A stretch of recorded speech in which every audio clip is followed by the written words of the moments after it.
तरह की जालियाँ दी जाती है। अच्छा जी। चेम्बर सफाई का ब्रश दिया जाता है।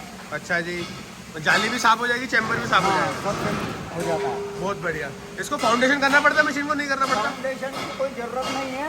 अच्छा ये जी। एक ही फ्रेम पे अटैचमेंट मॉडल है। अच्छा इसमें जी। फाउंडेशन का कोई वो नहीं रहता है। मतलब ऐसे ही रख के चल जाएगा? ऐसी प्लेन जगह पे रख के चला सकते हैं आप। बहुत विदाउट बढ़िया। वाइब्रेशन मशीन है ये।